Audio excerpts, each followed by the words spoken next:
में टाइम नहीं है, उसकी शादी में ना जा पाया, कार्ड ही भूल गया। बात ऐसा होता है कि नहीं होता? आपको काम था, आप ना पहुंच पाए। और नुकसान भी होता है। आपने जहां जहां न्योता बांटा है शादी में, जब तेरे यहां शादी होगी तो बांटा हुआ नहीं आता, नया आ जाता, कर्जा हो गया उल्टा। ये बात मैं गलत नहीं कर रहा हूं। आपने 5 साल तक न्योता बांटा 5 लाख, बात है कि नहीं है? आपने 5 साल तक न्योता बांटा 5 लाख, तेरे घर जब शादी हुई न्योता जो 5 लाख आया वो तेरा बटा हुआ नहीं आया, 2 लाख तेरा बटा हुआ आया, 3 लाख कर्जा आया तेरे। तो फायदा क्या हुआ मेरे भाई? फायदा क्या हुआ? 5 साल तक बांट के भी 3 लाख के कर्जे में। तो ये बंद कर, चक्कर में मत पड़ो।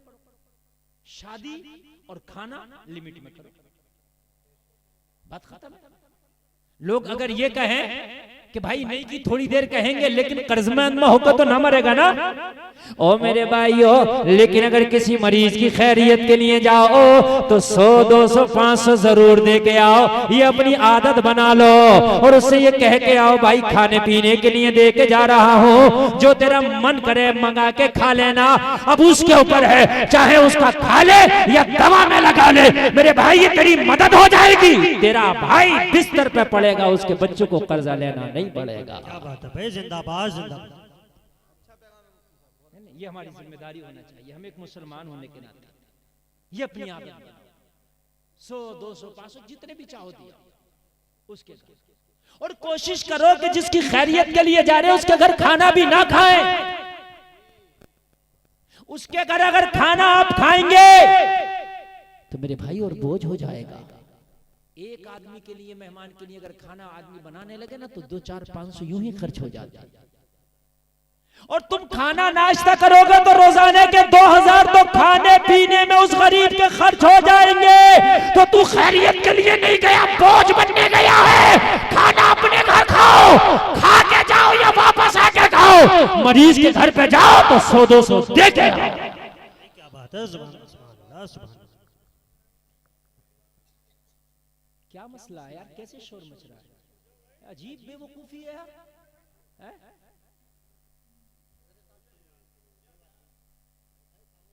क्या हुआ? अब शोर न मचाएं, खामोशी से थोड़ी देर सुन ले। तवज्जो है आप लोगों की? 100, 200, 500 दे के आए मेरे भाई, वरना पता चलेगा जितना दवा में खर्च हो रहा है उतना खाने में भी खर्च हो रहा है। ये अपनी आदत बनाए, ये बेहतर आदत है, ये अच्छी आदत है। भाई जरा खामोश होकर सुन लो यार, ये गलत बात है। महफिल रसूल है, इसका अदब जरूरी है। देखो थोड़ा सा आप अगर यहाँ अदब के साथ सुनेंगे तो एक एक लम्हा आपको सवाब मिलेगा, एक एक लम्हा, है ना। और कभी कभी तो अल्लाह के रसूल ने फरमाया कि ये जन्नत की क्यारियां हैं, इनमें बैठने वाला जन्नत में बैठा है। अल्लाह के रसूल ने फरमाया जहां पर जिक्र रसूल, जिक्र खुदा होता है, वो जन्नत की क्यारी होती है। जितनी देर बैठा करो उसमें सवाब लूटा करो। ये जो मेरी बात मैंने आपको बताई, इसको अमल में रखना, इसको मुट्ठी बांध लेना, गांठ बांध लेना। इंशाअल्लाह अब किसी मरीज की खैरियत के लिए जाएंगे तो कोशिश करेंगे वहां खाए नहीं, बल्कि 100, 200 उसको दे करके आए। और ये नहीं कह रहा कि भाई मैं तेरी मदद कर रहा हूं, भाई खाने के लिए दे के जा रहा हूं, भाई मैं कुछ लेके नहीं आया तेरे लिए। पता नहीं डॉक्टर ने क्या मना किया और क्या तुझे इजाजत दिया, तो वो शर्मिंदा भी नहीं होगा कि यार ये मुझे कर्जा दे रहा है या मेरी मदद कर रहा है। बात है कि नहीं है? कुछ लोग ऐसे होते हैं खुददार टाइप के, अगर आप वो फाके से भी मर रहे हैं लेकिन वो किसी से मदद मांगना पसंद नहीं करते, खुददारी होती है। आप कहोगे भाई मैं तेरी मदद कर रहा हूं तो उसको शर्मिंदगी होगी, यार कैसा वक्त आ गया कि यार ये मेरी मदद कर रहा है। इसलिए उसको मदद के नाम पे नहीं, खाने के नाम पे दिया करो। ये अमीर आदमी जब सारे लोग इसके लिए खाने के लिए फल फ्रूट्स लेके आए तो लोग रोने लगा, चीख निकल गई। घर वाले बोले रोता क्यों है? कहने लगा बात ये एक दिन वो भी था जब ये आया करते थे तो खाने की चीजें मैं लाके खिलाया करता था, आज ये मेरे लिए ला रहे हैं, कैसा वक्त आ गया, अल्लाह इससे पहले तो मुझे मौत दे देता। घर वालों ने दिलासा दिया, सीने से लगाया। बच्चे बोले बाप रोने की जरूरत नहीं, अभी तो तू जिंदा है, अगर इजाजत दे जो तू कहेगा तेरे कहने से बाजार से खरीद के लाएंगे, और जो मेहमान आए हैं तेरे कहने से इनकी जियाफत करेंगे। ताना बच्चों ने दिल रखने के लिए बाप का कहा। बाप ने कहा बेटा ऐसा करो मुझी को ले चलो बाजार और तुम्हारे साथ चल करके मैं खुद खरीदना चाहता हूँ, कमजोरी है मगर सहारा दे के लेके चलना। बच्चों ने बाप को सहारा दिया, दो बच्चों ने सहारा दिया, कांधे पकड़े बाजू पकड़े, अपने बाप को पकड़ के बाजार ले गए। बता बाप क्या खरीदना चाहता है? बाप के कहने के मुताबिक जो कहता गया मेहमानों के लिए खरीदते गए। वो लोग जरा गौर करो, गोश्त वाले की दुकान पे आकर के खड़ा हो गया, कहने लगा अच्छे किस्म का गोश्त भी खरीद लो और खरीदने के बाद मेरे मेहमानों को अच्छे से खाना खिलाओ। मेरा तो जिंदगी का कुछ पता नहीं, अब मैं ये थोड़ी सी जिंदगी है, अपने मेहमानों को अच्छे से खिला करके चला जाऊं। वो लोग जरा गौर करो, बहुत अमीर था। गोश्त वाले की दुकान पे बच्चे उसके हुक्म के मुताबिक गोश्त कटवाना शुरू कर दिए, गोश्त बनवाना शुरू कर दिए। इधर गोश्त बना रहा जा रहा है, गोश्त काटा जा रहा है। लोगों ये खड़ा था, इसको पकड़ने वाले पकड़े हुए थे। अचानक से इसकी निगाह पड़ी, गोश्त वाले की दुकान के करीब एक खातून है। एक खातून ऐसी है जो हिजाब में है, एक खातून ऐसी है जिसका चेहरा ढका हुआ है, उसके हाथ में एक कपड़े का थैला है। कपड़े के थैले में गोश्त वो हिस्से वो टुकड़े उठा उठा के बीन बीन के डाल रही है, जिसको क्या गोश्त वाला गुदूद और पट्टे समझ के फेंक देता है, जिसे कुत्ते और बिल्लियां भी जल्दी नहीं खाते, जिसे तो आप खराब गोश्त कहते हो, जिसको साफ करके फेंक देता है। वो खातून अपने कपड़े के थैले में वो खराब गोश्त उठा उठा कर जमा कर रही है। इस बीमार अमीर से रहा ना गया, अपने बच्चे को इशारा दे के बोला इस खातून को मेरे पास बुला करके ला। बच्चे ने अपने बाप का इशारा पाया, इशारा पाने के बाद खातून के पास गया, कहने लगा तुझे मेरा बाप बुलाता है, इस वक्त मर्ज के आलम है, चल नहीं सकता, मगर वो खड़ा है तुझे इशारा कर रहा है, चल, मेरा बाप तो से कुछ बात करना चाहता है। खातून ने अपना थैला लिया और उस अमीर के पास जाकर के खड़ी हो गई, कहने लगी पता मुझे क्यों बुलाया है? इस अमीर ने कहा बहन ये तो बता, ये जो खराब गोश्त है तूने किस लिए जमा किया है? कि तूने कुत्ता पाल रखा है, कि तूने घर में बिल्ली पाल रखी है जो ये खराब गोश्त जमा कर रही है? इसे तो कुत्ता और बिल्ली भी जल्दी नहीं खाता है। अल्लाह अल्लाह, जरा गौर करना। खातून ने जवाब दिया मेरे भाई मैं तो अपने बच्चों का पेट नहीं पाल रही हूँ, तो मैं कुत्ता बिल्ली कहाँ से पालने के काबिल हो गई हूँ? मैं शहर की सबसे गरीब औरत हूँ, मेरे शोहर का इंतकाल हो गया, मैं एक बेवा औरत हूँ, मेरे घर में कोई असासा नहीं है, मेरा कोई कारोबार नहीं है, मेरा कोई बिजनेस नहीं है, खुददार हूँ, मांग भी नहीं सकती। अमीरों के घरों के झाड़ू पोंछे करती हूँ, उनके बर्तन साफ करती हूँ, शाम को जो बचा हुआ खाना होता लाती हूँ, मेरे बच्चे उसी खा के अल्लाह का नाम लेके सो जाते हैं। मेरे बच्चों का तो पेट पल रहा है सूखे टुकड़ों पर, मेरे बच्चों का पेट पल रहा है बचे हुए खाने पर। वजह इतनी सी है कि रात मेरे बच्चे शाम में खेल रहे थे, मेरे बच्चों के साथ पड़ोसी के बच्चे खेलने के लिए आ गए। मेरे पड़ोस में गोश्त बना था, पड़ोस के बच्चों ने मेरे बच्चों से जिक्र कर दिया आज तो क्या बताएं हमारे घर में गोश्त बना था, बड़ा लजीज था, खाने में बड़ा मजा आया। बस मेरे बच्चे थे, बच्चा तो जो सुनता है उसकी आप जानते हो जिद कर बैठता है। मेरे बच्चों ने घर में आकर जिद कर दी माँ पड़ोस के घर में तो गोश्त बना था, बच्चे कह रहे बड़ा लजीज होता है। ओ माँ तुमने तो आज तक हमें गोश्त लाके खिलाया ही नहीं। मगर बच्चों को क्या पता था कि माँ का इतना अहसासा नहीं है जो बाजार से गोश्त खरीद के ला सके, अपने बच्चों को खिला सके। बच्चों को पता नहीं था कि माँ की माली कंडीशन क्या है। और एक बात बताऊं, बच्चों को पता भी नहीं होता वो क्या, कभी कुछ भी मांग लेते हैं। कभी कभी बच्चा जहाज अगर आसमान में उड़ता देखे ना तो अपने बाप से कहता है बाप मुझे भी जहाज चाहिए, उसे क्या पता मेरे बाप की हैसियत कितनी है। कभी कभी बच्चा ट्रेन को देखे ना तो बच्चा ट्रेन मांग ले, बाप मुझे तो ट्रेन चाहिए, उसे क्या पता मेरे बाप की हैसियत कितनी है। बच्चा मांग लेता। बच्चों ने मांग लिया माँ हमने भी गोश्त चाहिए, पड़ोस के घर में बना था बहुत लजीज था, आज तक तुमने माँ ला के क्यों नहीं दिया? अब बच्चों को क्या पता कि तेरी माँ की कंडीशन क्या है। सर पे शोहर का साया नहीं, कैसे कैसे अपने बच्चों का वो पेट पाल रही होगी। तभी तो मैं कहता हूँ लोगों को कभी कभी अच्छी चीजें खरीदा करो ना तो किसी गरीब के लिए भी थोड़ी सी खरीद दिया करो। अल्लाह अल्लाह, जरा गौर करो, जरा गौर करो मेरे भाई। कहने लगा बहन इस गोश्त को फेंक दो, इसे कुत्ता बिल्ली के लिए फेंक दो, वो खा लेंगे। कहने लगी फिर मेरे बच्चे जिद करेंगे, शाम में उन्हें क्या जवाब दूंगी जाकर? कहने लगा जितनी तुझे जरूरत है दुकान वाले से ले ले, पैसे मैं दे दूंगा। क्या बात है, जिंदाबाद जिंदाबाद। तुम्हारा काम सिर्फ पानी पिलानी है, थोड़ी देर तकरीर सुन लो। यही सब करोगे, पानी पिलाकर तुम क्या लेकर के जाओगे? थोड़ी देर तकरीर सुन लो। आप तो इतने गिलास लेकर के आ गए, ये सब अभी यहीं आ जाएंगे, सब काम खत्म हो जाएगा। आप हंस रहे हैं, ये आप खराब कर रहे हैं जलसा।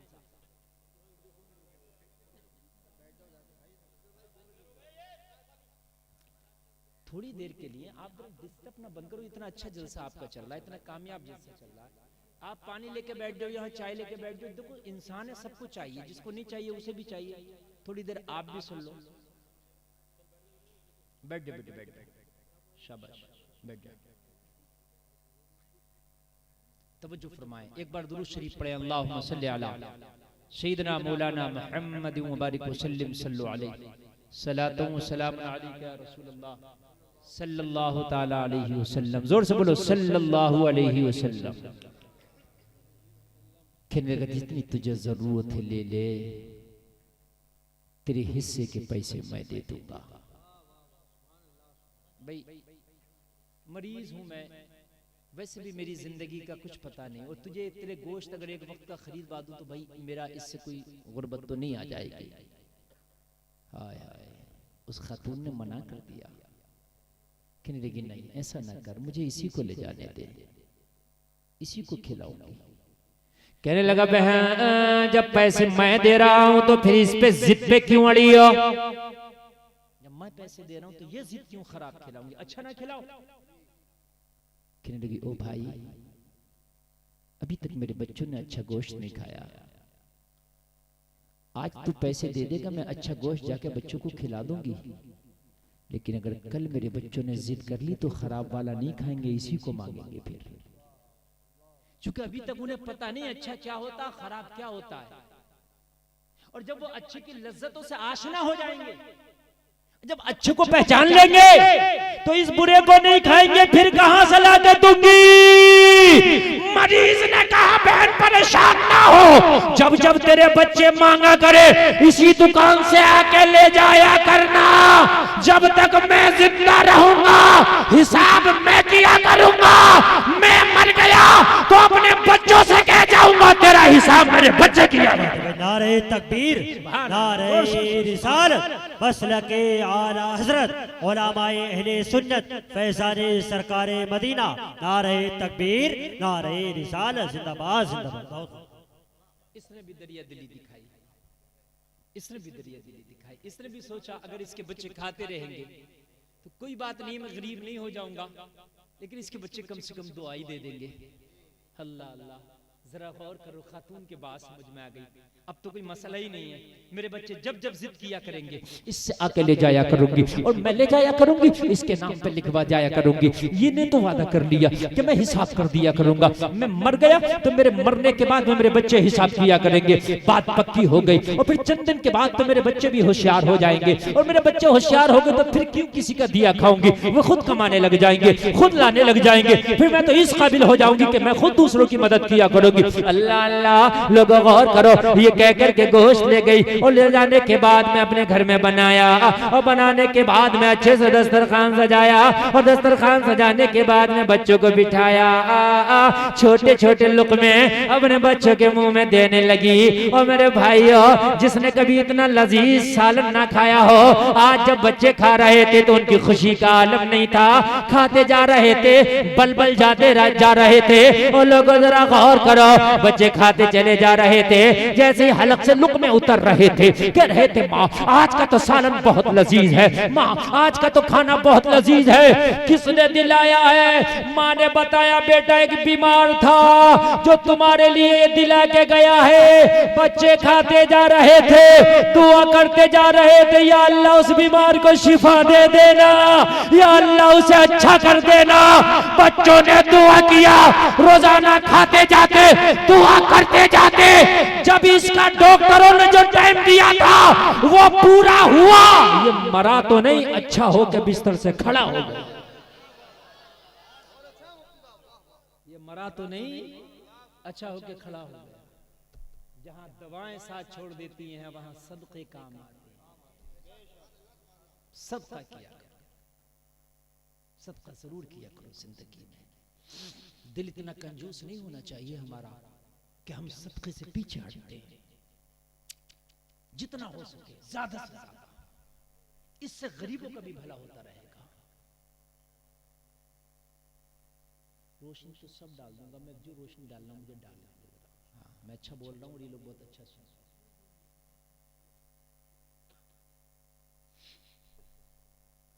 लोगों,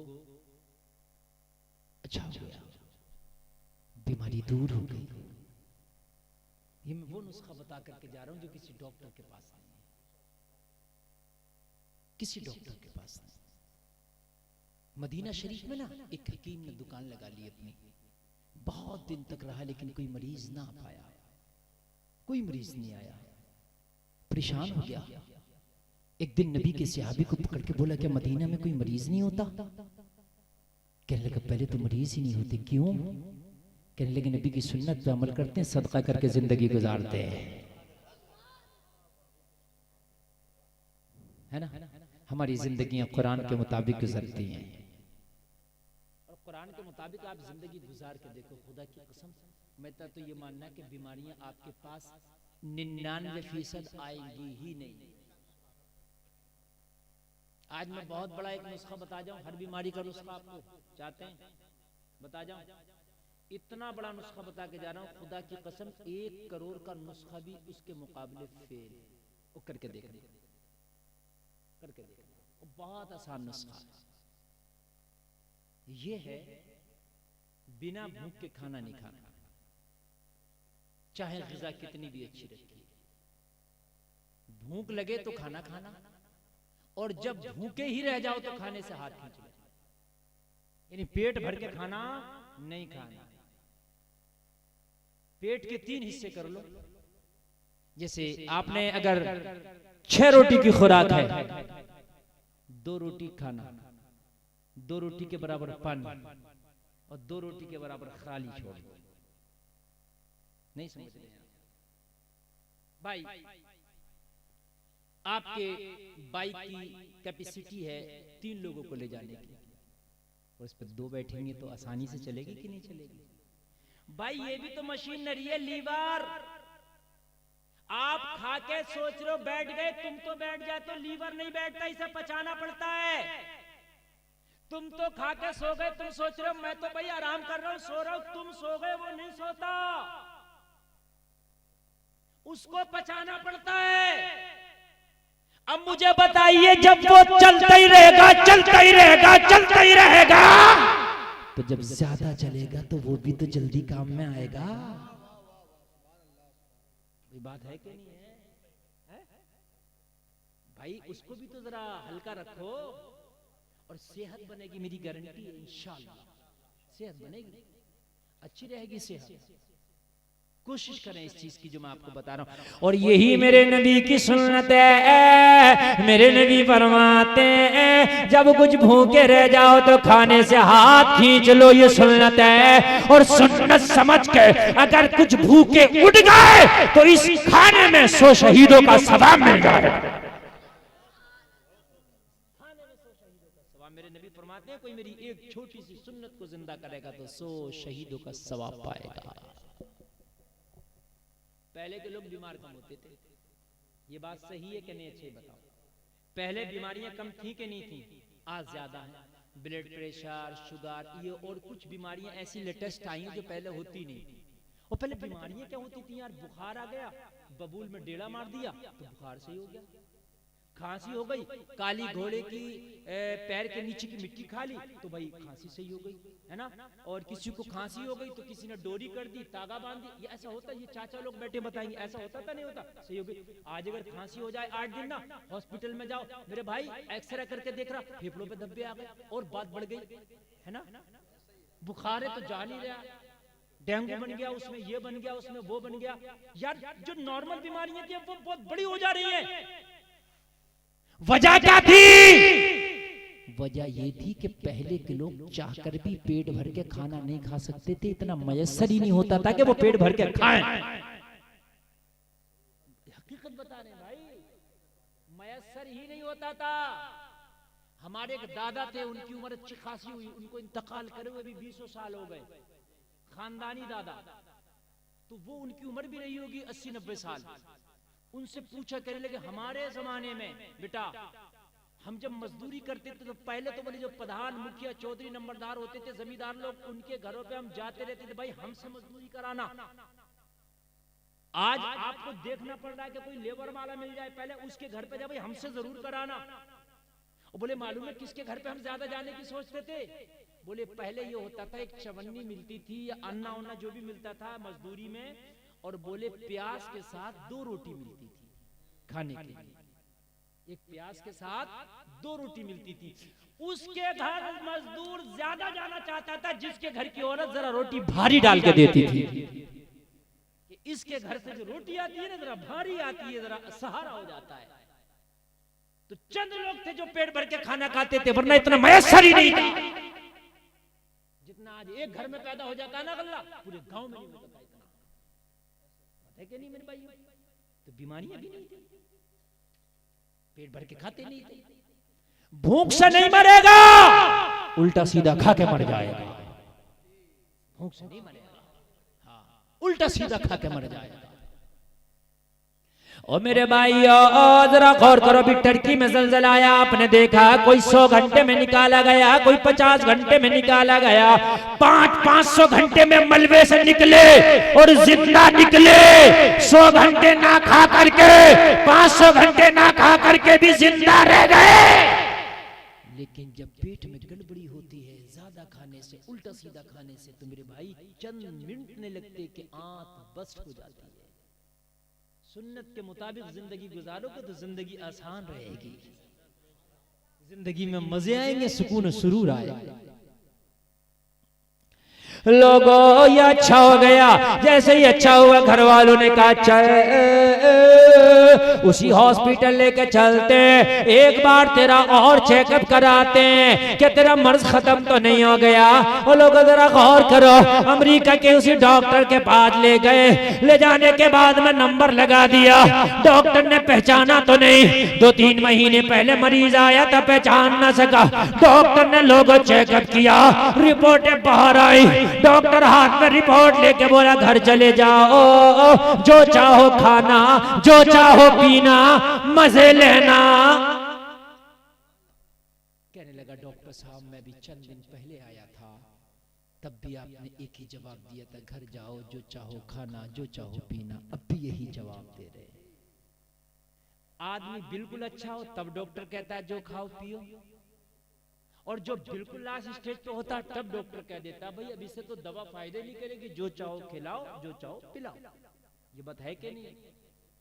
तो डॉक्टर कहने लगा पहले का तो पता नहीं, मैं आपकी बात बता रहा हूं, तू बिल्कुल चंगा है, अच्छा है, नॉर्मल है, तो भाई तेरा परहेज क्यों बताऊं मैं?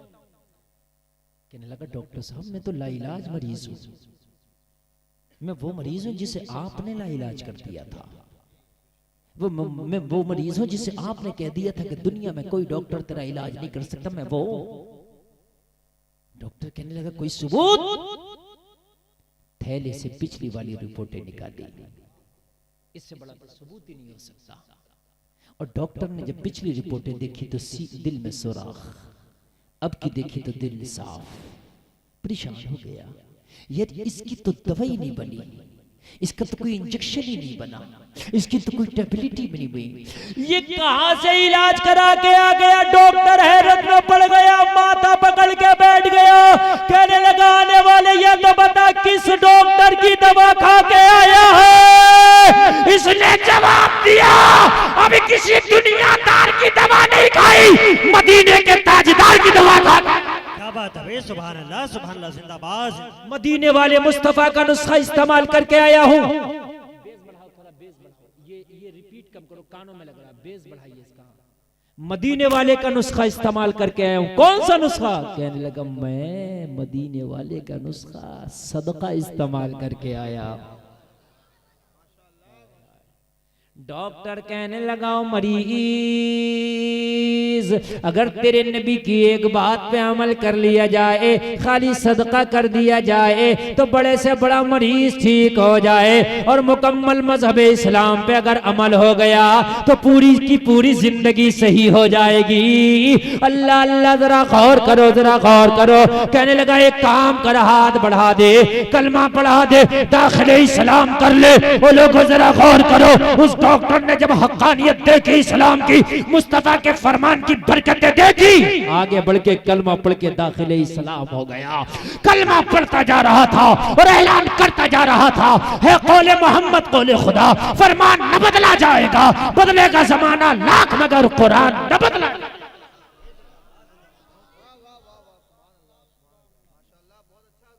नींद तो नहीं आ रही है ना आप लोगों को? और ये दो चार लोग कहाँ जा रहे हैं? मेरे भाई तुम भी इसी खानदान के हो तो बैठ जाओ, बैठ जाओ, बैठ जाओ। कुछ लोग आते हैं चंद मिनट के लिए और जलसा देख के भागते हैं। भाई सुनो, कुछ ना कुछ लेकर के जाओगे, कुछ ना कुछ लेकर के जाओगे। 26 मिनट तकरीर और करना बस मुझे, और उसके बाद तकरीर खत्म कर देना। आप चाहे सुन लो, बातें कर लो, उठ लो, बैठ लो, चले जाओ, खा लो, पी लो। सिर्फ 26 मिनट। मैंने 12 बजे तक बोलना, पर 12 बजने में 26 मिनट बाकी है। आप जरा मोहब्बत से बोलिए सुभान अल्लाह।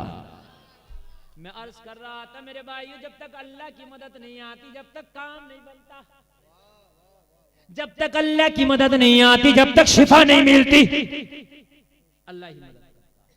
तो अल्लाह की मदद को हर हाल में शामिल हाल रखा करो, हर हाल में शामिल हाल। मालूम है आपको, बद्र के मैदान में कुल 313 सिपाही थे मेरे नबी के साथ, इस्लामी सिपाही। और जो अबू जहल के साथ उसके सिपाही आए थे वो 1000 थे, और 313 में कुछ बीमार भी थे, सब शिफा वाले नहीं थे। और 313 में खा के नहीं आए, रोजे से थे। और 313 जो आए उनके हाथों में तलवार नहीं, किसी के हाथ में तो नबी ने लकड़ी तोड़कर, टहनी तोड़कर दे दी थी, ले इसी से जंग करना। उनके हाथों में भाले भी थे, नेज़े भी थे, तलवारें भी थी, ढाले भी थे, उनके पास घोड़े भी थे, खा के भी आए थे, पी के भी आए थे। लेकिन नबी के जो चाहने वाले निकले थे ना, तो इनके तो पेटों से पत्थर भी बंधे थे। किसी के हाथ में टहनी थी, किसी का हाथ खाली था। चंद तलवारें थी, चंद नेज़े थे जो बद्र के मैदान में निकले थे।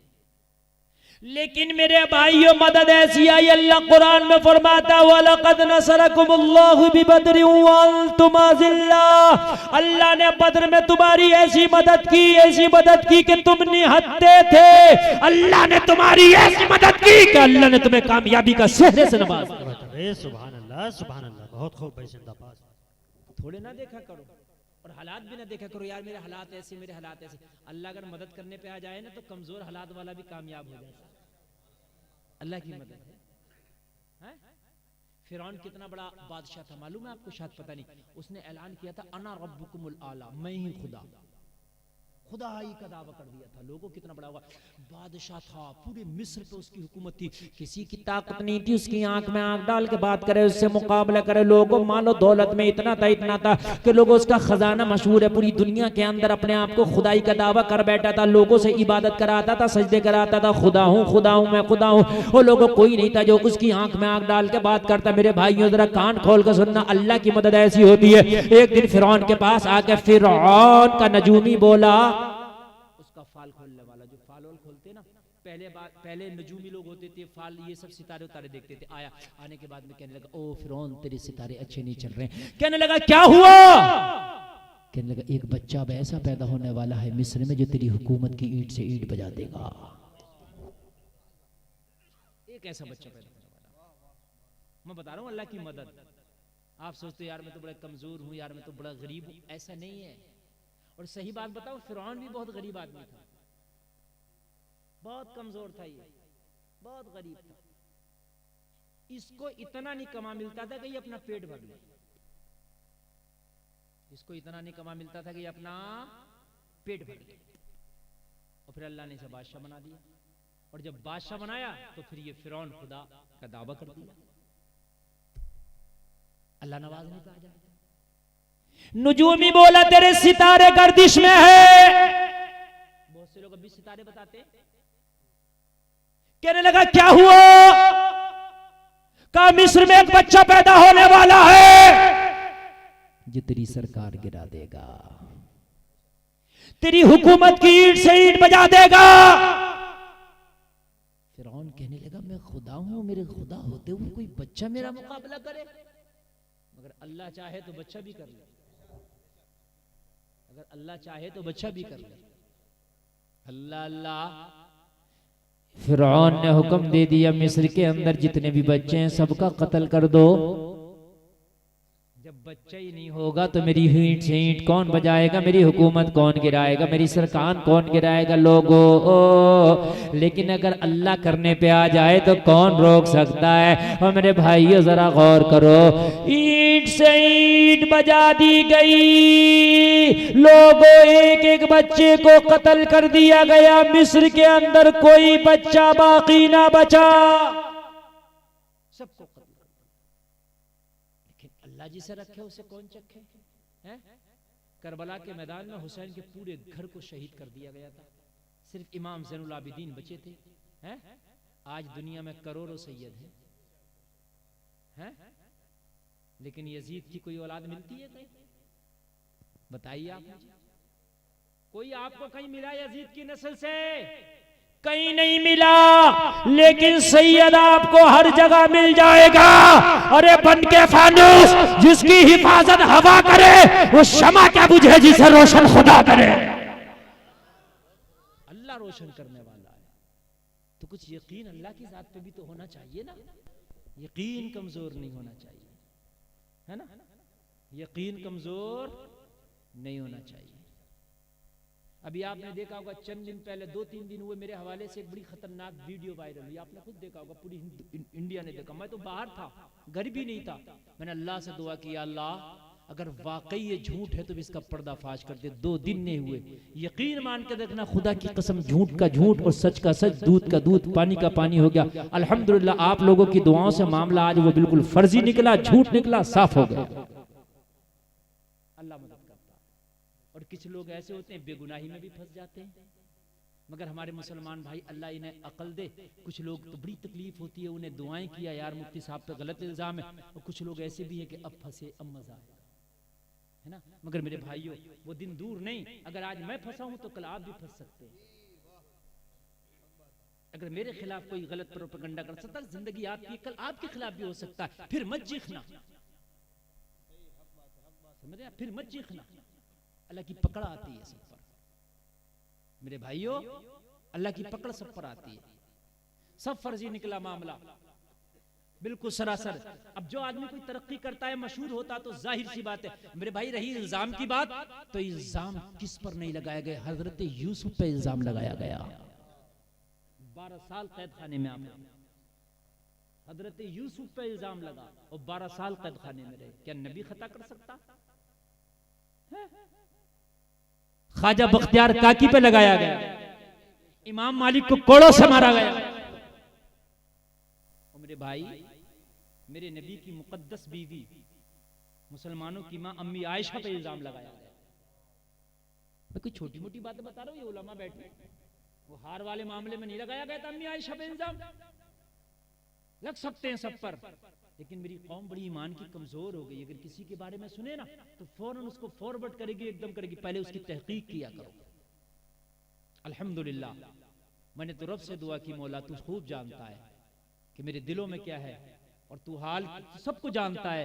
बस रब का ऐसा करम हुआ, उसका ऐसा करम हुआ कि अल्हम्दुलिल्लाह मामला बिल्कुल फर्जी कहीं से कहीं तक, और तहकीक की जा रही है कि किन लोगों का हाथ था ये बदनाम करने में। जिन लोगों का हाथ सामने आएगा इंशाअल्लाह सजा उन्हें मिलेगी। और यही वजह है कि मैं आज आपके सामने तकरीर करना हूं, वरना आज के माहौल में इस वक्त इतना खतरनाक मामला वायरल होने के बाद में शायद उसका घर और खानदान भी रह पाए। इस रब का करम है। लेकिन मेरी कौम, अल्लाह इस मेरी कौम को सुधार दे।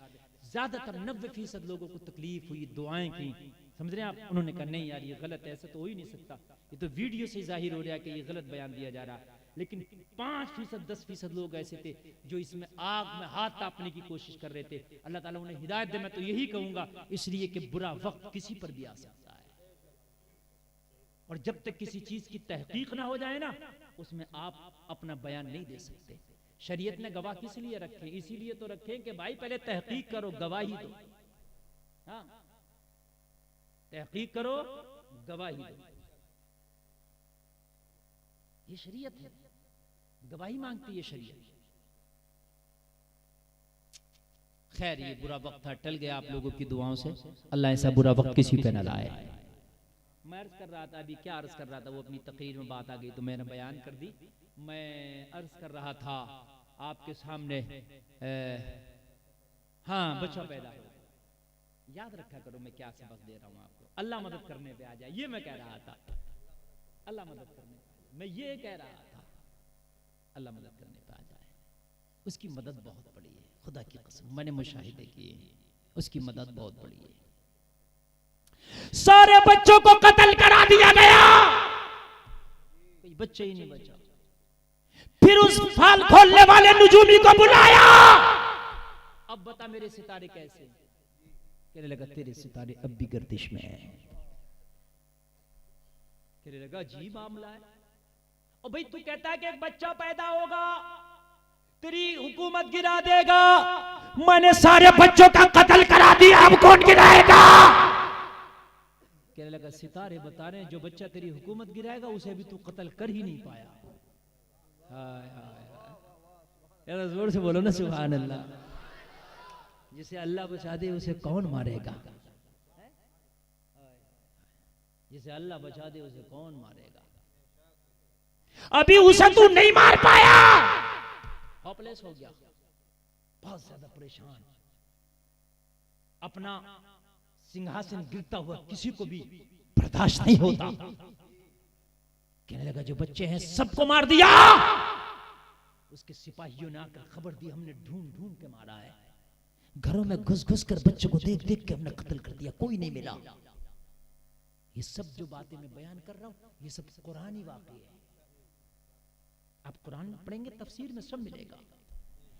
फिरौन ने कहा फिर अगर तुमने सबको मार दिया, मगर मेरा सितारा बताने वाला कह रहा अब भी नहीं मारा, अगर बच्चे माओ के पेट में हैं तो उनके हमल भी गिरा दो। जो है ना, मेरी बात समझने, जो बच्चे दुनिया में थे उन्हें तो मार दिया, लेकिन सितारा बताने वाला क्या कह रहा है कि अभी वो बच्चा नहीं मरा है, अगर पेटों में है तो उन्हें भी मार। माओ के पेटों से बच्चे निकाल दिए गए, माओ के हमल जाय कर दिए गए। आय हाय, मगर लोगों तेरे रब की तो वो जात है जो अंडे में भी बच्चे को जन्म देती है। युखरिजुल हय्य मिनल मय्यित व मुखरिजुल मय्यित मिनल हय्य। अल्लाह फरमाता है कि वो जिंदों से मुर्दों को पैदा कर देता है और मुर्दों से जिंदे को पैदा कर देता है। कभी कभी ऐसा होता है कि औरत ने बच्चे को जन्म दिया, बच्चा मुर्दा पैदा हुआ, नहीं होता ऐसा? और कभी कभी ऐसा होता है कि अंडे से जिंदा बच्चा अल्लाह निकाल देता है। अभी अंडा मुर्दा ही तो एक जगह रख दो तो रखा ही रहेगा, हरकत थोड़ी ना करेगा, लेकिन अल्लाह उससे बच्चा पैदा कर देता है। अल्लाह की कुदरत है। माओ के हमल जाय करा दिए। नजूमी से कहा, सितारा पूछने वाले से कहा अब बच्चा है? कहने लगा अब भी है। अब तो यार अपने बाल नोचने लग गया। यहीं से पता चलता है ये खुदा नहीं हो सकता, खुदा कभी मजबूर नहीं होता। ये मजबूर क्यों हुआ? बाल नोचे मजबूर हुआ यार, उस बच्चे को नहीं मार पा रहा हूं, नहीं ढूंढ पा रहा हूं, मजबूर हो गया। यही तो अकल में आने वाली बात है। जो मजबूर ना हो वो खुदा है, जो मजबूर हो जाए वो खुदा नहीं हो सकता। नारे तकबीर, नारे रिसालत, मसलके आला हजरत उलमाए अहले सुन्नत, नारे तकबीर, नारे रिसालत, जिंदाबाद जिंदाबाद। अगर इसी आदमी जहन में डाल ले तो सिर्फ एक खुदा को माने सब लोग, है ना? नमरूद से हजरत इब्राहिम ने नमरूद को मानने से इनकार कर दिया। कभी क्यों नहीं मानता मुझे इब्राहिम? कहे भाई तू मेरा खुदा नहीं हो सकता। क्यों? हजरत इब्राहिम ने फरमाया मेरा खुदा वो जो मौत और जिंदगी का मालिक है। कहने लगा ये तो मैं भी करता हूं। कैसे करता है? कैद में से जिसको सजाए मौत की सजा हो चुकी थी, फांसी की सजा, बुलाया फिरौन, वो नमरूद ने, बुलाओ जिसको सजाए मौत हो चुकी है, मौत की सजा सुनाई जा चुकी है, फांसी पे चढ़ाया देना, उसे बुलाओ। बुलाया गया। नमरूद बोला जा मैंने तुझे आजाद कर दिया। अच्छा खासा आदमी जो टहल रहा था जिस पर कोई भी जुर्म नहीं था, उसकी गर्दन मार दी। कहने लगा मैं भी तो करता हूं। जिसे मरना था जिंदगी दे दी, जिसे जिंदगी देना था उसे मार दिया। तो तीसरे पारे में हजरत इब्राहिम के जवाब को अल्लाह जिक्र करता है। हजरत इब्राहिम ने फरमाया फ़इन्नल्लाह यअती बिश्शम्सि मिनल मशरिक़ फ़अति बिहा मिनल मग़रिब। मेरा खुदा वो है जो रोजाना सूरज को पूरब से निकालता है, पश्चिम में छिपाता है। अगर तू खुदा है तो सूरज को पश्चिम से निकाल के दिखा दे। सुभान अल्लाह, सुभान अल्लाह, बहुत खूब हजरत, बहुत दिखा। मेरा खुदा तो रोजाना करता है ऐसा, तू एक दिन करके दिखा दे। अब हड्डी अटक गई है, किसी में ताकत जो निकाल दे? सूरज को निकाल सकता कोई पश्चिम से? बताइए मुझे। नहीं निकाल सकता। खामोश। ओ लोगों, नबी नबी होता है। हजरत मूसा दुनिया में आने वाले हैं। माँ के पेट में हजरत मूसा है, पैदाइश का वक्त आया। हजरत मूसा ने अपने आप को फिरौन के सिपाहियों से बचा लिया। मेरे पेट में बच्चा है, मेरे पेट का बच्चा ना मार डाले, मेरा हमल ज़ाया ना कर दे। हजरत मूसा माँ के पेट में आ गए। माँ ने देखा अभियान चल रहा, बच्चों का मर्डर किया जा रहा, बच्चों को मारा जा रहा, बच्चों को कत्ल किया जा रहा। जो माँ हमल से है, जो माएँ पेट से है, उनके पेट से बच्चे गिराए जा रहे हैं, पेट में बच्चों को ज़ाया किया जा रहा। हजरत मूसा की माँ शहर से बाहर सहरा में चली गई। क्या बात है, कहाँ चली गई? जंगल में चली गई, सहरा में चली गई। सहरा जंगल में गई, इसके सिपाहियों की पहुंच से बाहर हो गई। अब सिपाही तो जो शहर में तलाश कर रहे भाई, और जंगल में कौन मिलेगा? वो जानवर परिंदे मिलेंगे वहां, तो वो जंगल में जा भी नहीं रहे थे। अल्लाह अल्लाह, जरा गौर करना मेरे भाइयों, जरा गौर करना। जंगल में चली गई, सहरा में चली गई, बेटे की पैदाइश का वक्त आया। अल्लाह का करिश्मा देखो, अल्लाह का करम देखो। वहीं सहरा में हजरत मूसा की पैदाइश हो गई। कह दो सुभान अल्लाह। अल्लाह पैदाइश हो गई। हजरत मूसा दुनिया में तशरीफ लाए। माँ ने देखा बेटा लाजवाब है, चांद सा मुखड़ा है। सुभान अल्लाह। अच्छा लग रहा कि नहीं लग रहा आपको? भाई जो मैं आपको बता रहा हूं ये बहुत अच्छा बता रहा हूं, इससे ईमान मजबूत हो जाएगा। और जिसका ईमान मजबूत हो गया ना, खुदा की कसम वो शादी भी सुन्नत के मुताबिक करेगा और मैयत भी सुन्नत के मुताबिक करेगा। हमारी तो ना शादियां सुन्नत के मुताबिक है, ना मैयत सुन्नत के मुताबिक है ना। शादियों में भी कुछ चीजें ऐसी हमारी रस्म और रिवाज चल रही हैं कि जो बड़ी बढ़ चढ़ करके चल रही हैं, बड़ी खराब रस्म और रिवाज चल रही है शादियों में भी, और मैयतों में भी ऐसी चल रही है। अब तो मैयतों में, अभी कहाँ की बात है, मैं एमपी में शायद तकरीर कर रहा था, समझ रहे हैं आप, तो बताया हजरत यहाँ तो मैयत में कार्ड छपते हैं 40वें में। नहीं, बात हंसने की बात समझने की है। मैं जो बता रहा हूँ, कार्ड छपते हैं कि फला दिन 40वां मेरे वालिद का, आप तशरीफ लाइएगा। हकीकत बता रहा हूं मैं। और मेरे भाइयों, इसको मुख्तसर करना चाहिए। अब कार्ड छपने लगे, और अच्छा हमारे यहाँ तो ये एहतमाम तो हमारे यहाँ भी बड़े, चलो कार्ड नहीं छप रहे लेकिन बड़े अजीम शान तरीके से होते हैं। कई दिन से जो है मतलब डिस्पोजल खरीदे जा रहे हैं, बेहतरीन तरीके के खाने बन रहे हैं, और कसीर तादाद में लोग खानों में शामिल भी होते हैं हमारे यहाँ। जबकि मैयत के खाने में बचा करो, शामिल ना हुआ करो। और मेरे भाई, शादी का तो इंसान इंतजाम करता है कि भाई चलो मैं खाना खिलाऊंगा, लेकिन मैयत का कौन इंतजाम करता? मरूंगा तो मेरे 40वें में सब लोग खाना खाएंगे है? जितना हो सके मुख्तसर करो खानों को। हाँ, अगर अल्लाह ने दिया तो मरने वाले के नाम से किसी गरीब को कपड़ा पहना दे, किसी मस्जिद में, किसी मदरसे में पैसा लगा दे, किसी यतीम को दे दे, किसी गरीब बच्चे की शादी करा दे। और बता दूं मैं आपको, अगर हकीकत में जन्नत चाहते हो तो मरने वाले के लिए बहुत बड़ा नुस्खा बता के जा रहा हूं, सबसे बेहतर। बैठे मेरे भाई, बैठे जरा, बैठे, दुख उठे नहीं कोई भी, इसलिए कि शायद 10 या 15 मिनट रह गए होंगे मेरी तकरीर के, 8 मिनट रह गए बस।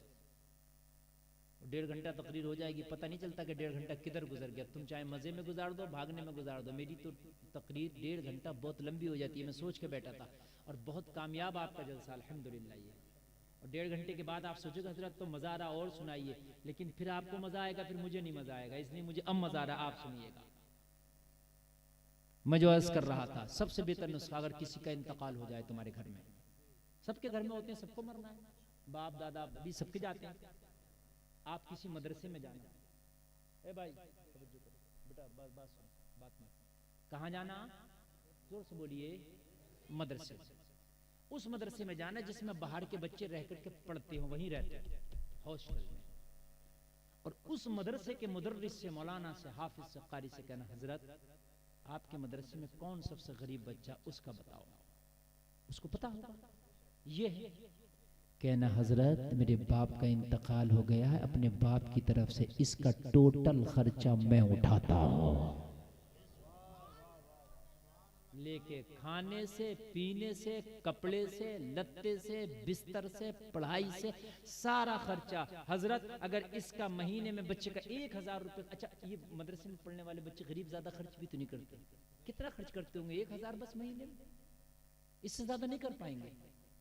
बस ये कॉलेजों के नहीं है, यूनिवर्सिटी के नहीं है कि इनको जो है महीने के 10-10, 15-15 हजार चाहिए, मुश्किल से 1000, और कभी कभी तो 500 में भी काम चल जाता है। और हमने तो पूरे महीने 50-50 रुपए में काटे, वो कोई हमारा बहुत पहला जमाना नहीं था, अभी 15-20 साल पहले की बात कर रहे हैं, समझ रहे भाई। तो मदरसे की जिंदगी बड़ी मुख्तसर जिंदगी होती है। तू उस बच्चे का खर्चा उठा लेना, वो बच्चा जब हाफिज कुरान बन के मदरसे से निकलेगा, कल क़यामत के दिन खड़ा होगा, अल्लाह फरमाएगा हाफिज कुरान के जन्नत में जा, अर्ज करेगा मौला मेरी पढ़ाई पे जिसने खर्चा किया है, जिसके नाम पर खर्चा हुआ है, जब तक जन्नत में नहीं जाऊंगा, जब तक इसके बाप को साथ में नहीं लेके जाऊंगा। सुभान अल्लाह, सुभान अल्लाह।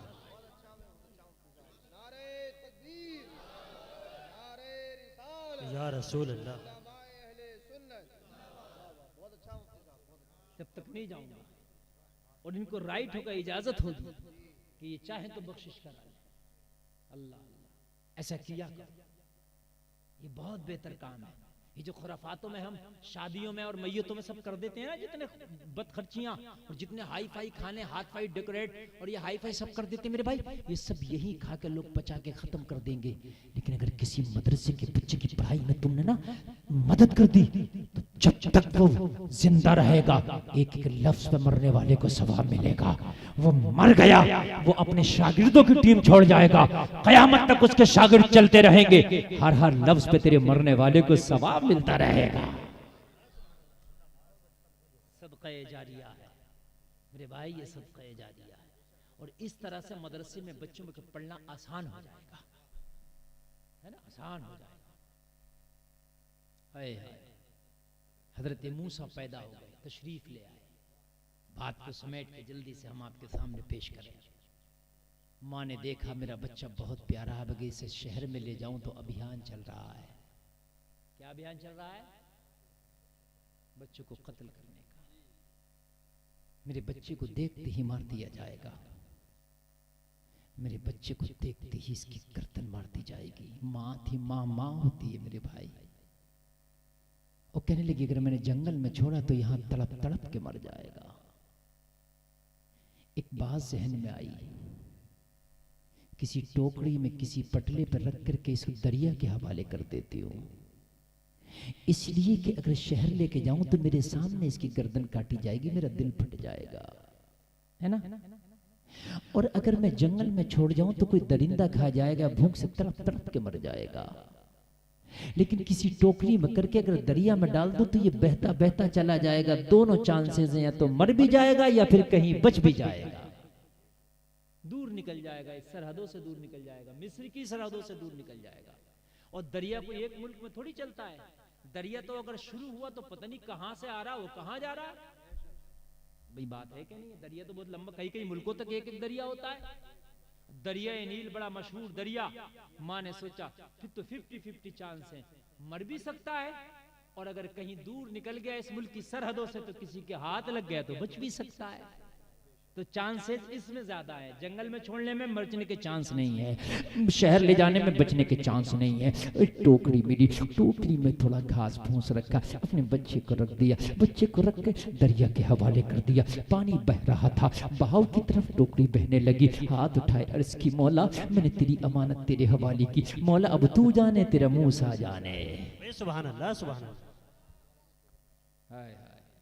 हजरत मूसा की टोकरी चल दी, दरिया में बहती बहती चल दी। लोग जरा गौर करना, जरा गौर करना, अल्लाह की हिकमत देखो, अल्लाह की कुदरत के करिश्मे देखो, अल्लाह के काम देखो कितने निराले होते हैं। निराले देखें आप, उसी दरिया से एक नहर कटी।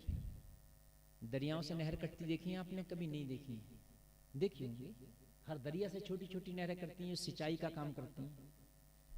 एक नहर कटी, वो नहर जा रही थी फिरौन के महल में। क्योंकि पहले हैंडपंप, टोटी, टंकी ये सब नहीं होती थी।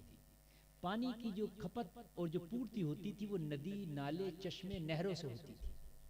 तो फिरौन चूंकि बादशाह था तो उसके यहाँ पानी की किल्लत ना हो, इसलिए एक नहर स्पेशल निकाली गई थी दरियाए नील से, निकल के और इसके महल में होकर जा रही थी, फिर दरिया नील में पड़ रही थी। तो ऐसे ही पानी जाता था और जाकर के वो वहां दरिया में पड़ जाता था। इसके महल में 24 घंटा पानी अवेलेबल रहता था। बात समझ गए आप? जैसे आपने कभी कभी नदी पे वो पहले क्या क्या लगाते थे, सर लगाते थे क्या? पूरी नदी को घेर के एक तरफ से छोटा सा पानी निकलता, मछली मारते हैं, है ना? फिर उसमें मछली आती है, उस जो बढ़िया बना देते हैं छोटा सा, उसमें आती है और फिर बंद करके मछली मार लेते हैं। क्या बोलते हैं उसे? चलोना बोलते हैं क्या? बहरहाल जो भी बोलते हैं, वो ऐसा करते थे। ऐसी उसने एक नहर लगाई। अल्लाह अल्लाह, लोगों जरा गौर करो, अल्लाह ने फरिश्ते को हुक्म दिया, ओ फरिश्ते मूसा की टोकरी इस नहर में डाल दे जो फिरौन के महल में जा रही है। यार जरा अब तो बोल दो। फरिश्ते ने अर्ज की, मौला ये तो बच्चों को ढूंढ ढूंढ के मार रहा है। माँ तो इसे बचाने के लिए सहरा में चली गई, ओ मौला माँ तो जंगल में चली गई, वहां जन्म दिया ताकि मेरा बच्चा बच जाए, और तू कह रहा है कि वहीं भेजो। फिर तेरा मूसा कैसे बचेगा? कहा फरिश्ते तुम नहीं जानते, तेरे रब की कुदरत के करिश्मे देख। अरे मूसा को फिरौन के घर में भेज और ऐलान कर देने दे मूसा को कि अगर अल्लाह का करम होता है तो घर में घुस के मारा जाता है। नारे तकबीर, नारे रिसालत, मसलके आला हजरत, उलमाए अहले सुन्नत, नारे तकबीर, नारे रिसालत, जिंदाबाद जिंदाबाद। मेरा टाइम पूरा हो गया और 5 मिनट में, और बस 5 मिनट भी नहीं, बस 2-3 मिनट मेरा टाइम मुकम्मल हो गया। और एक आदमी भी उठ के जा रहा है ना, तो मुझे बहुत तकलीफ हो रही है, इसलिए कि इतना कामयाब जलसा बहुत कम होता जितना कामयाब आज आपके गांव का है। इतना कामयाब जलसा आपका हो गया अल्हम्दुलिल्लाह कि इतनी मोहब्बत से लोग सुनने, जैसे मीठे चश्मे के करीब चींटियां जमा होती है ना, ऐसे आप अल्लाह उसके रसूल के जिक्र में जमा होकर बैठे। सुभान अल्लाह, सुभान अल्लाह। कहने लगे भेजो मूसा को, घर में घुस के मारेंगे। जब हमारा साथ हो तो फिर कौन मारेगा? हमने जो मूसा पे जो है अपनी रहमत का साया फिगन कर दिया है, जाने दो। और मूसा की टोकरी को उसी महल की नहर में डाल दिया गया। वो ढूंढता फिर रहा है, मूसा खुद जा रहा है।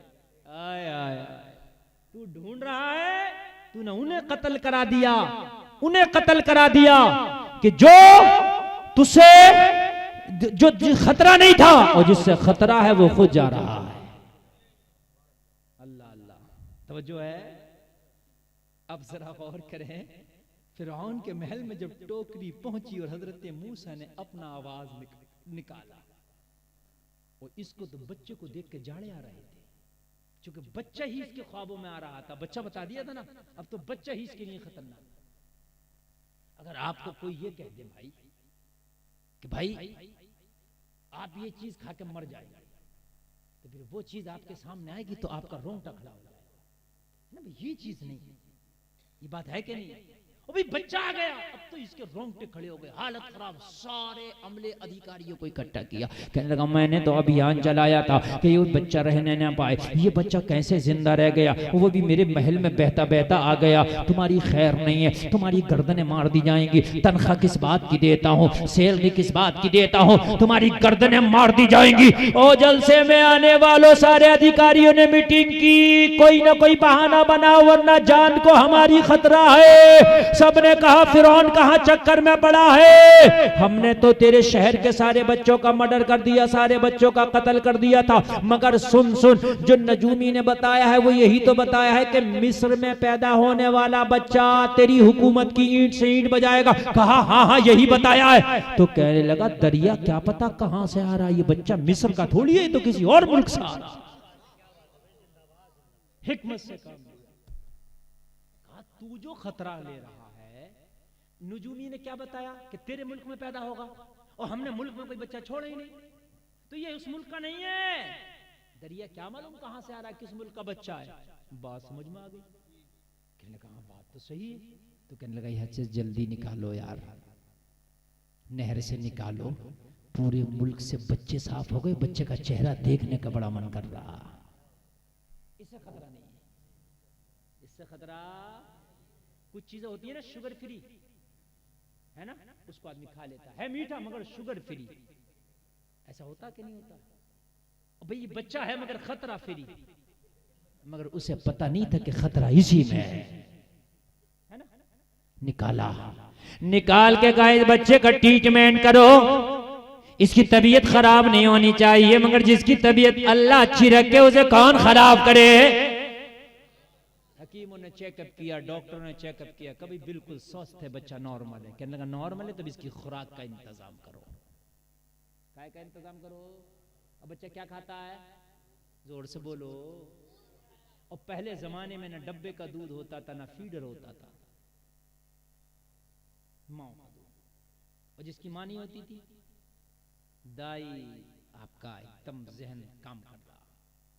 और अगर माँ होती भी थी तो अमीर औरतें फिर भी गरीब औरतों को देती थी पालने के लिए, दाइयां उनको पालती थी।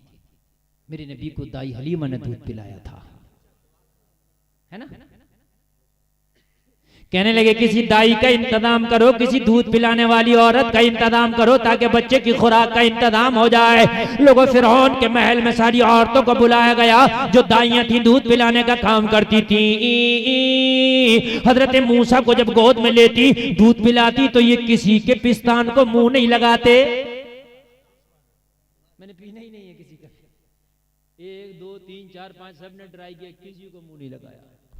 फिरौन कहने लगा मुझे ये बच्चा जिंदा चाहिए, इसलिए कि ये बच्चा खतरा फ्री है, मुझे जिंदा चाहिए। है का है ही नहीं ये बच्चा, और इसे दूध पिलाना है, मगर किसी का पीता नहीं, किसी का पीता नहीं, और मुझे पिलाना है, तो क्या करें भाई, पीता ही नहीं। हजरत मूसा कह रहे मौला जब तूने भेजी दिया है, जब तूने यहां भेजी दिया है, और जब तू हिफाजत पे आई गया हमारी, तो फिर किसी और का क्यों पिला रहा, माँ का ना पिला। यार जरा बोलो ना सुभान अल्लाह, किसी और का क्यों पिला रहा, फिर माँ का ही ना पिला। उधर माँ बड़ी बेकरार है तेरी कुदरत के करिश्मे देखने के लिए, वो 50-50 चांस में छोड़ के गई थी, उसे पूरा 100% दिखा देना अपनी कुदरत का करिश्मा। यार जरा जोर से बोलो सुभान अल्लाह। जैसे ही मेरी माँ मेरा चेहरा देखेगी, तेरे गीत गाएगी, तेरे गुण गाएगी, तेरी कुदरत के करिश्मे देखेगी। मैं तो 50-50 पे छोड़ के गई थी, यहाँ तो 100% मेरा मूसा जिंदा है।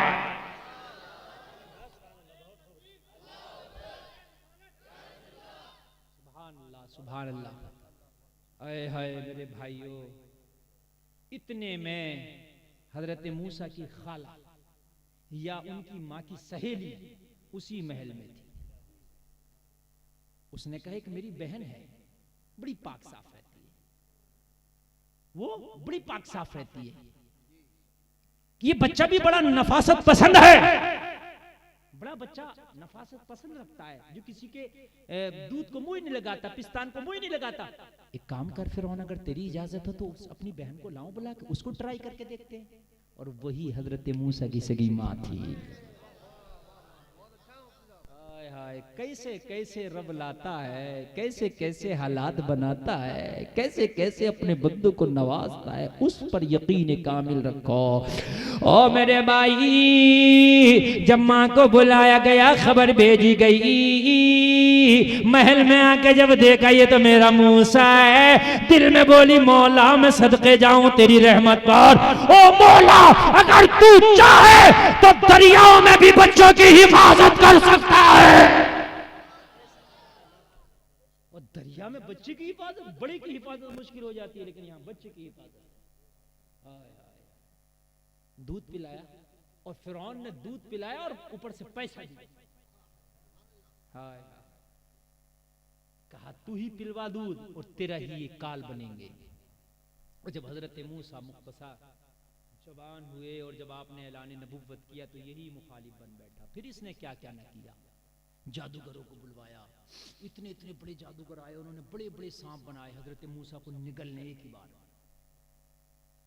चारों तरफ से जादूगर आए, कहा आज मूसा का अंत होना है, मैं बहुत परेशान आ गया, उकता गया हूं।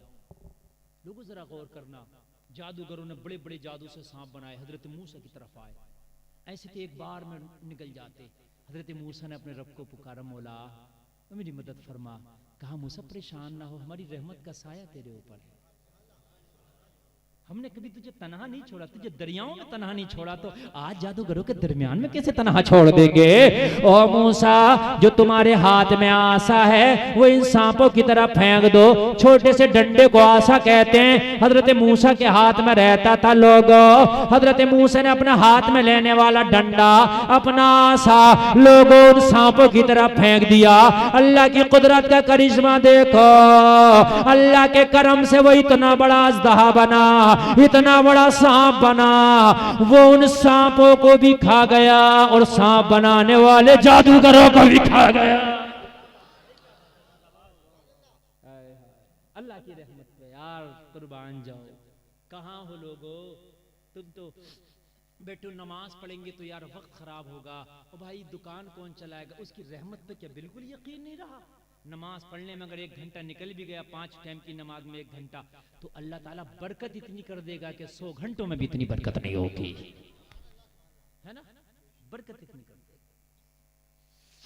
आखिरी बात ये, पूरी बातें नहीं बता सकता, रात भी कम पड़ जाएगी। आखिरी बात ये, एक दिन फिरौन ने कहा भाई आज हमला करके मूसा को और उसके चाहने वालों को सबको खत्म करना है। अपनी फौज लेके फिरौन आया, हजरत मूसा को हुक्म हुआ, मूसा अब तुम ये शहर छोड़ के यहां से हिजरत करो। हजरत मूसा अपने चाहने वालों को लेकर निकले और फिरौन पीछा करता हुआ पीछे से भागा। जब मेरे नबी ने हिजरत की थी तो मक्का के काफिर भी भागे थे पीछे से, पीछा करते हुए, और जिस गार में, गारे सौर में मेरे नबी जहां पनाह ली थी, उस गार तक भी पहुंचे थे, मगर देखा कि मकड़ी का जाला लगा हुआ है। कहने लगे यहाँ तो कोई अंदर ही नहीं गया, अंदर जाता तो मकड़ी का जाला नहीं होता, वापस आ गए थे। हजरत मूसा निकले अपने साथियों को लेकर, फिरौन अपना लश्कर लेकर निकला और उसी दरियाए नील के करीब आ पहुंचे जहां से कहानी शुरू हुई थी। यार कह दो ना सुभान अल्लाह। जहां से कहानी शुरू हुई थी वहीं आ गए। मौला अब तो सामने दरिया है, क्या करें। कहा मूसा जरा इशारा तो कर अपना, और फिर देख मेरी कुदरत का करिश्मा। फन फजरत मिन हुस्नता अशरता, कुरान में हजरत मूसा ने लोगों जैसे ही हाथ का इशारा किया, अल्लाह ने दरिया को हुक्म दिया, दरिया ने रास्ता दे दिया।